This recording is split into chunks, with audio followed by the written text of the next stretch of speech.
ठीक है, मैंने लास्ट टाइम क्या बताया था कि जो डी ब्रॉगले है ना, उन्होंने क्या कहा कि जो इलेक्ट्रॉन है वो क्या है, एक वेव की तरह काम करता है। ठीक है, अब अगर इलेक्ट्रॉन वेव है ना, और basically electron does not matter कि इलेक्ट्रॉन इज इलेक्ट्रॉन, है ना, इलेक्ट्रॉनों का ग्रुप है पूरा का पूरा। तो देखो इलेक्ट्रॉन जो होगा, अगर हम वेव की परिभाषा को देखते हैं, वेव की डेफिनेशन को समझने की कोशिश करते हैं, तो वेव क्या होती है? वेव होती है, ये एक पार्टिकल है, इसके साथ ही एक और पार्टिकल है, एक और पार्टिकल है, एक और पार्टिकल है। ये वाला पार्टिकल अपनी एनर्जी इसको ट्रांसफर करता है, फिर ये वाला अपनी एनर्जी इसको ट्रांसफर करता है, ये वाला इसको। इस तरह से क्या होता है, इस सिरे से लेके इस सिरे तक एनर्जी का क्या होता है, प्रसार होता है। ठीक है, ये बेसिक कॉन्सेप्ट है किसका, वेव का। ठीक है, और अगर पुराने दिनों की बात करें तो वेव के लिए क्या चाहिए, मीडियम चाहिए। ठीक है, फोटोन वोटोन आ गया, वैसे ऐसी कोई दिक्कत नहीं है, मीडियम हो या ना हो, बट लेकिन ये मूल कॉन्सेप्ट है। अब क्या होगा, ये जो पार्टिकल है इसकी अपनी खुद की वेलोसिटी होगी, नंबर एक, इंडिपेंडेंट, इसकी अपनी खुद की वेलोसिटी होगी, और ये एनर्जी जिस रफ्तार से आगे बढ़ती है ना, इसको कहते हैं हम वेव की वेलोसिटी।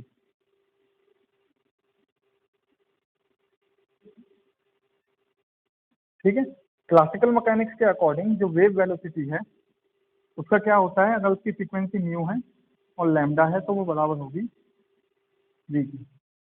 यही कुछ है ना, लैम्डा हो गया तो हो गया, हाँ ठीक है, ये बराबर होगी जी के, इसको कहेंगे हम वेव की वेलोसिटी। ठीक है, अब क्या है, इलेक्ट्रॉनिक पार्टिकल है, इसका अपना खुद का वेग है, तो इसका जो वेग है मान लिया वो हो गया u, इलेक्ट्रॉन का अपना खुद का वेग क्या हो गया u।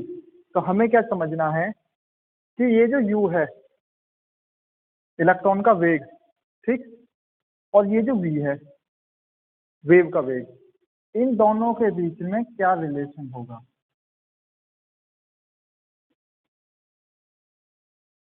बात समझ में आई, ये जो v है, ये जो u है सॉरी, है ना, इलेक्ट्रॉन का वेग इंडिपेंडेंट, है ना, उसके बाद में किसका वेग, वेव का वेग, तरंग का वेग, के बीच में संबंध क्या होगा।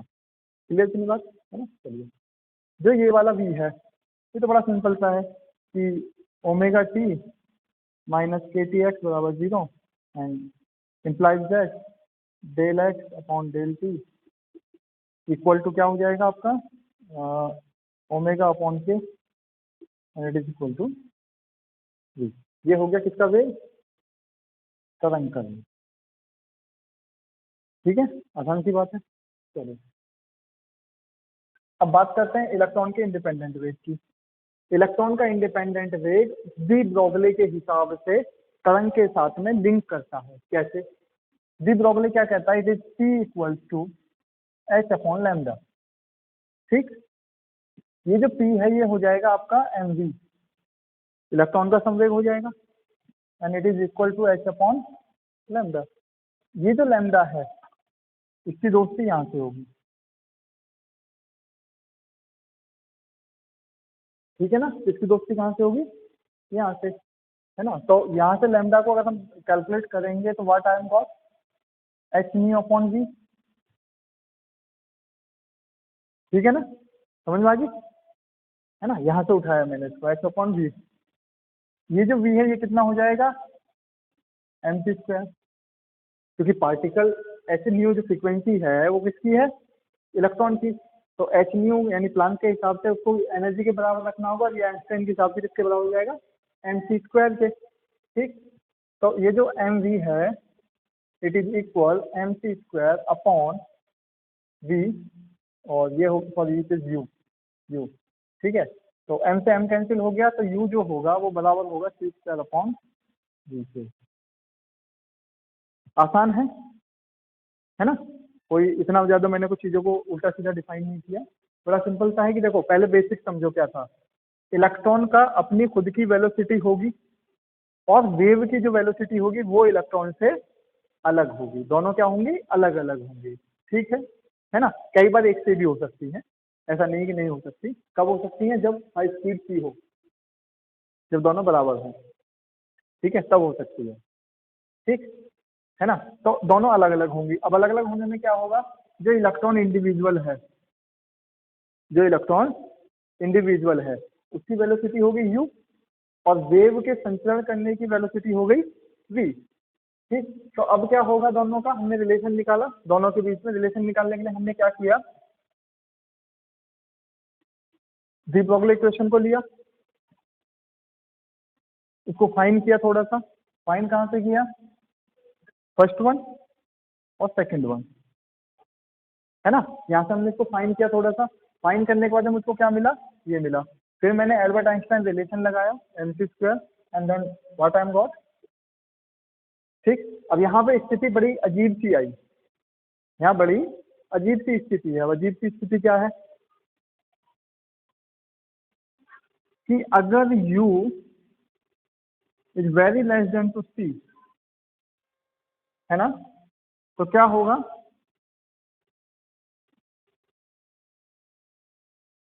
सही बात है ना। हाँ, ठीक कह रहा हूँ, गलत तो नहीं है, ठीक है ना इतनी बात। ओके, और अगर मैं क्या कहूँ, अगर मैं इसका उल्टा कर दूँ, it is u, it is v, हाँ ऑब्वियसली अपोजिट चलेंगे, क्योंकि देखो ये जो बना,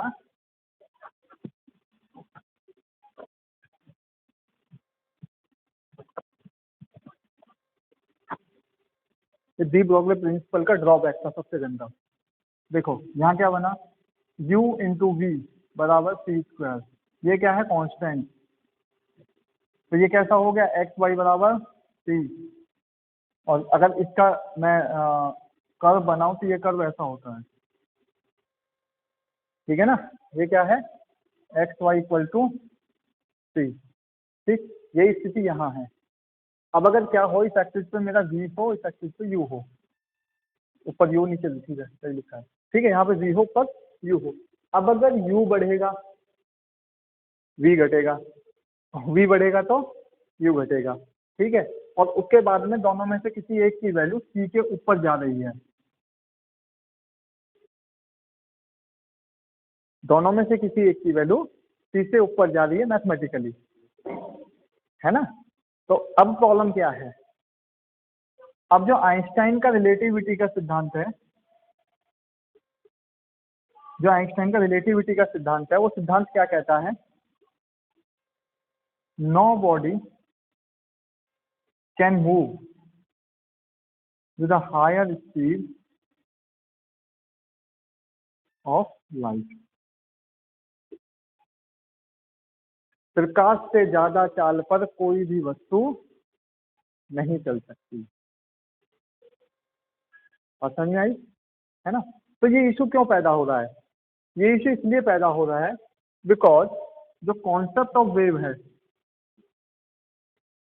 वो सिंगल पार्टिकल नहीं होती।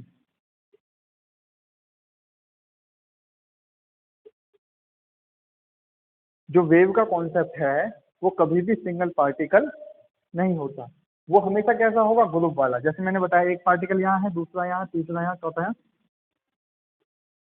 दोस्ती होगी एक दूसरे की, तो बहुत सारी चाहिए, है ना। तो यहाँ पर भी यही कहा गया कि ये सिंगल पार्टिकल का कॉन्सेप्ट नहीं है, ये कॉन्सेप्ट है किसका, ग्रुप का।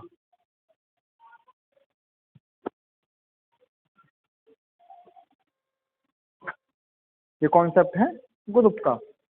तो हमने क्या कहा, हमने कहा कि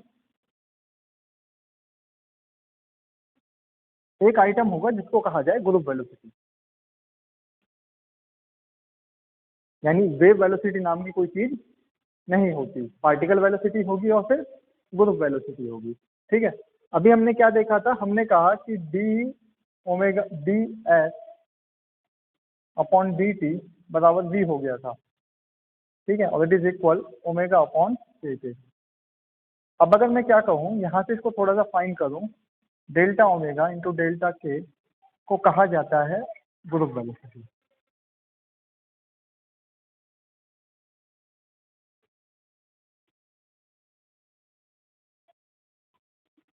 यहाँ तो पूरे के पूरे थे ये, लेकिन इनके अंदर जो चेंजेस होगा, इनके अंदर चेंजेस कैसे होगा, एक इलेक्ट्रॉन ये रहा, दूसरा इलेक्ट्रॉन ये रहा, मान ला इसकी स्पीड ओमेगा 1 है, सॉरी ओमेगा 2 है इसकी फ्रीक्वेंसी, ठीक। इसका जो वेव वेक्टर है वो k1 है, इसका वेव वेक्टर k2 है। तो इन दोनों से जो पार्टिकल बनेगा, इन दोनों से जो भी पार्टिकल बनेगा है ना, हाँ, और भी बहुत सारे होंगे वैसे तो, लेकिन इन दोनों से जो ग्रुप बनेगा, उस ग्रुप की जो वेलोसिटी डिफाइन होगी वो ऐसे होगी, है ना, omega 2 minus omega 1 k2 minus k1 it is equal to group velocity. सही है बात, है ना।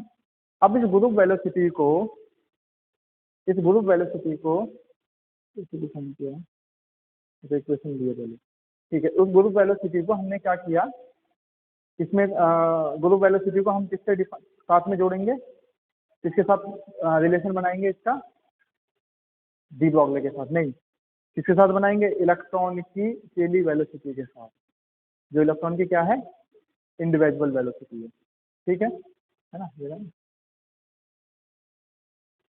तो इलेक्ट्रॉन की केली वेलोसिटी हो गई है अभी,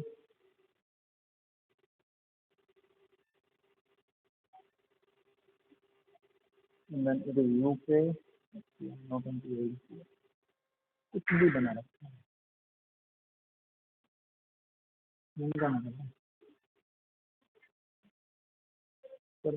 बोल दिया तो कुछ करेंगे, ठीक है। तो इसको इंडिविजुअल वेलोसिटी के साथ में कनेक्ट करना है। इंडिविजुअल वेलोसिटी को डिफाइन कैसे किया इन लोगों ने, it is u upon omega के, ये हो गई इलेक्ट्रॉन की इंडिविजुअल वेलोसिटी, ठीक है।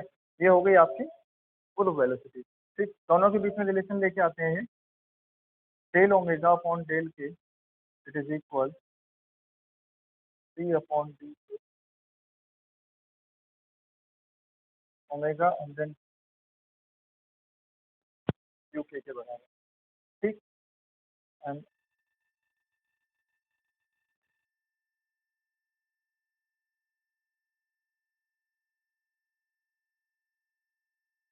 ठीक है, अलग अलग दोनों का बाई इंटीग्रल कर दिया हमने, एक तीनों का बना। और अगर दूसरे शब्दों में मैं कहूँ, it is v g equal k dot d u upon d k into v particle,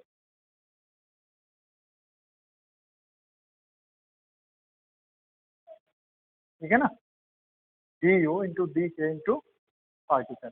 अब ये जो टर्म है कौन सी वाली, 1/d डी के वाली, इसको कन्वर्ट कर लिया लैम्डा में, है ना। वैसे मतलब फालतू की काम है, वैसे और कुछ मतलब नहीं है यहाँ पे।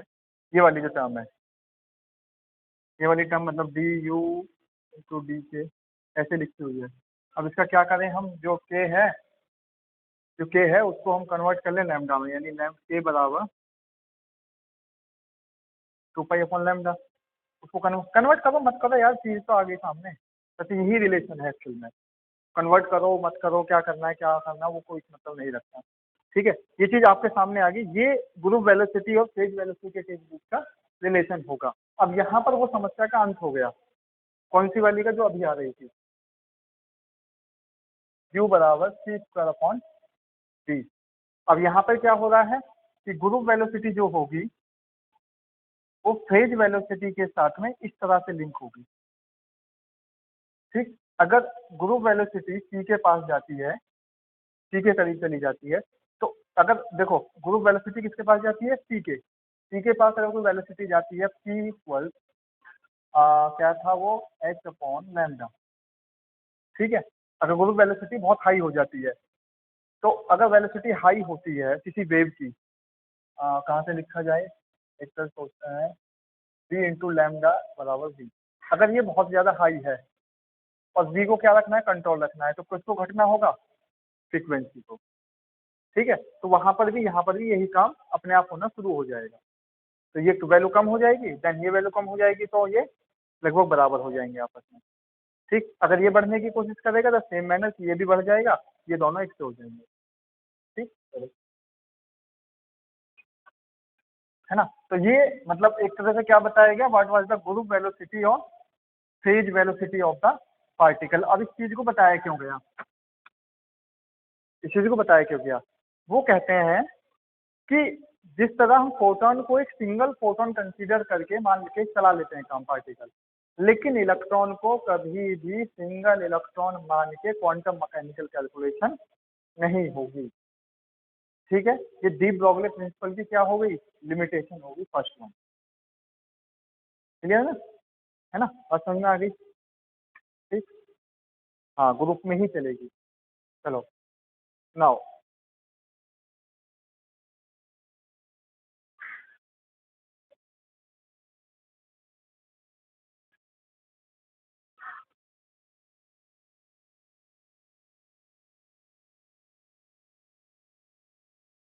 ठीक, मैंने अलग अलग तो लिख दिए सारे, है ना।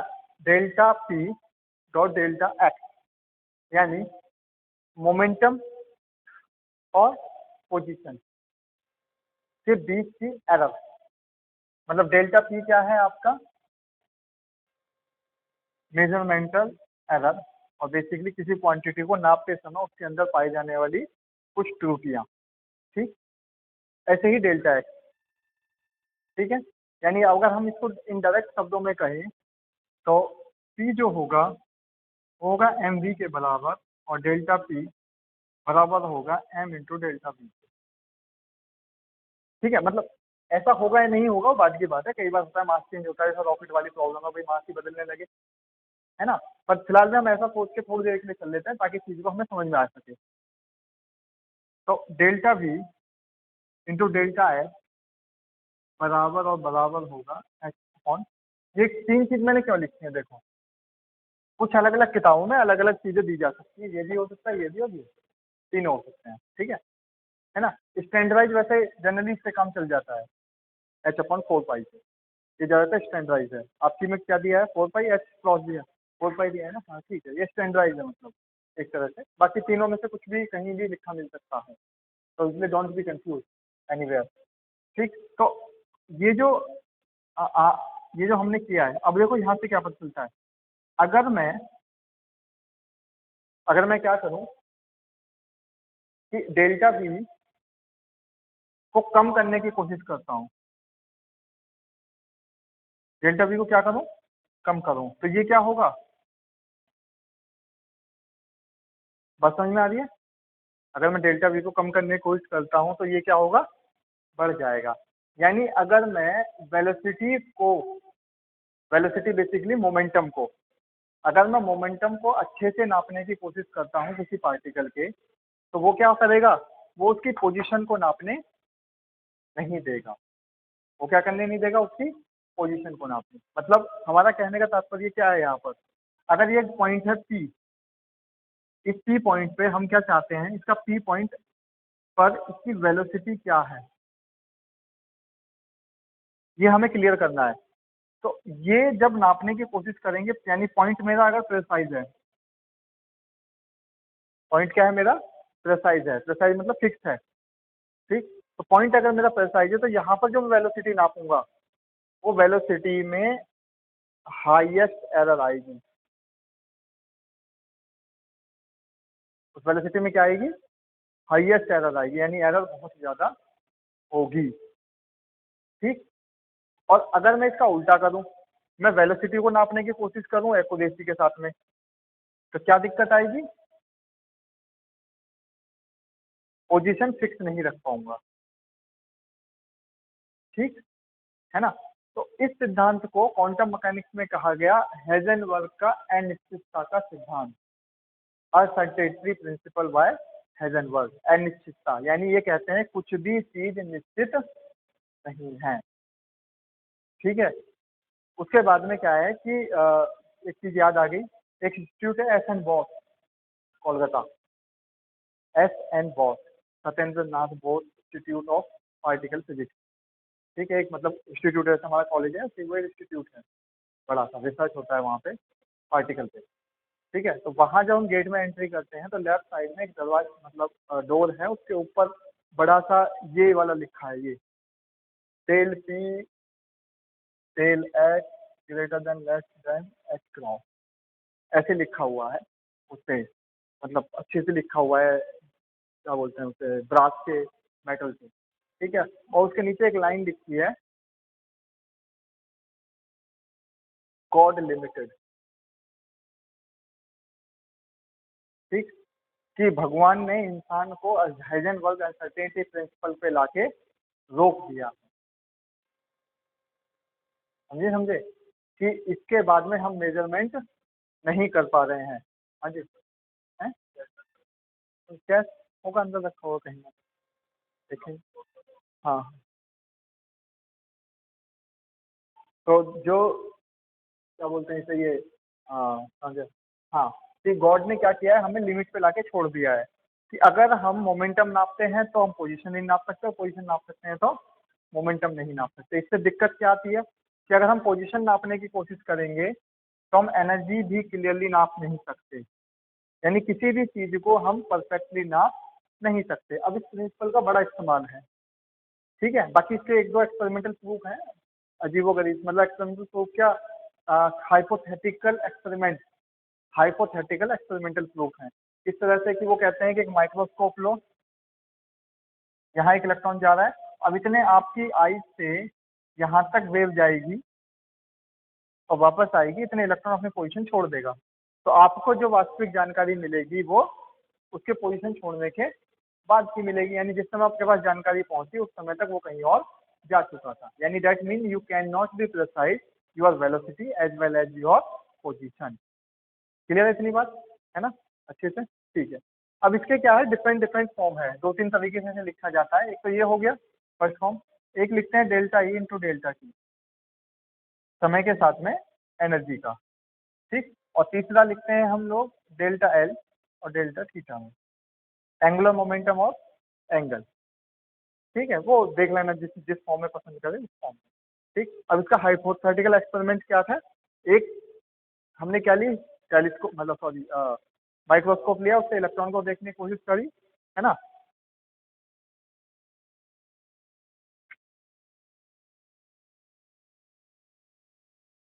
ठीक है, एक एक्सपेरिमेंट लिया हमने, हाइपोथेटिकली उसे देखने की कोशिश करी, and then we can not be clearly defined. ठीक, अब हाइजेनबर्ग प्रिंसिपल के उपयोग क्या क्या है, दो तीन अनुप्रयोग बड़े अच्छे हैं इसके।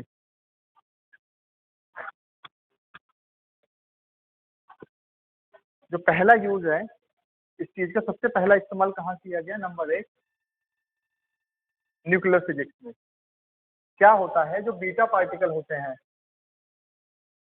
क्या होते हैं जो बीटा पार्टिकल होते हैं, वो क्या होते हैं, electron, high speed electron basically. Beta particle high speed electron होते हैं।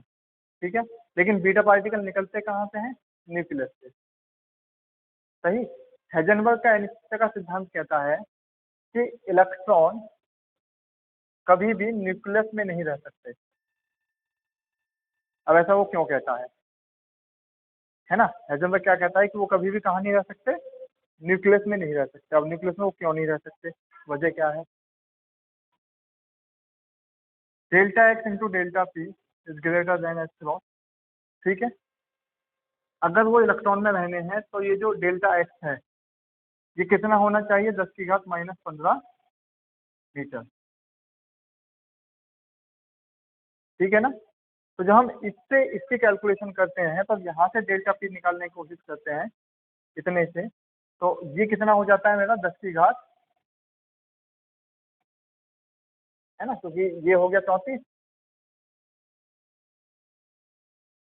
ठीक है, और जब इसको 15 को उधर लेके जाऊंगा इट इज लेकिन लुकिंग लाइक दैट, और उसके बाद में अगर इसको मैं कंप्लीट मान लेता हूँ, मतलब एरर भी ना मानूं, इसे मैं पूरा पी मान लेता हूँ, तो ये हो जाएगा एम वी के बराबर। एम क्या होता है, 9.91 multiply by 10⁻31, it is we.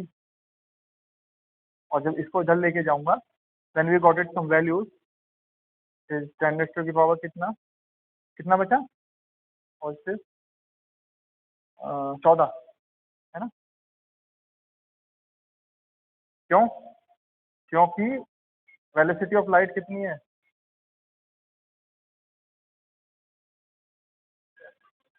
है ना? तो इस सिद्धांत से क्या कहा जाता है कि भाई इलेक्ट्रॉन जो है वो कभी भी कहाँ नहीं रह सकता, न्यूक्लियस में नहीं रह सकता। नंबर एक हो गया। ठीक। दूसरा क्या है?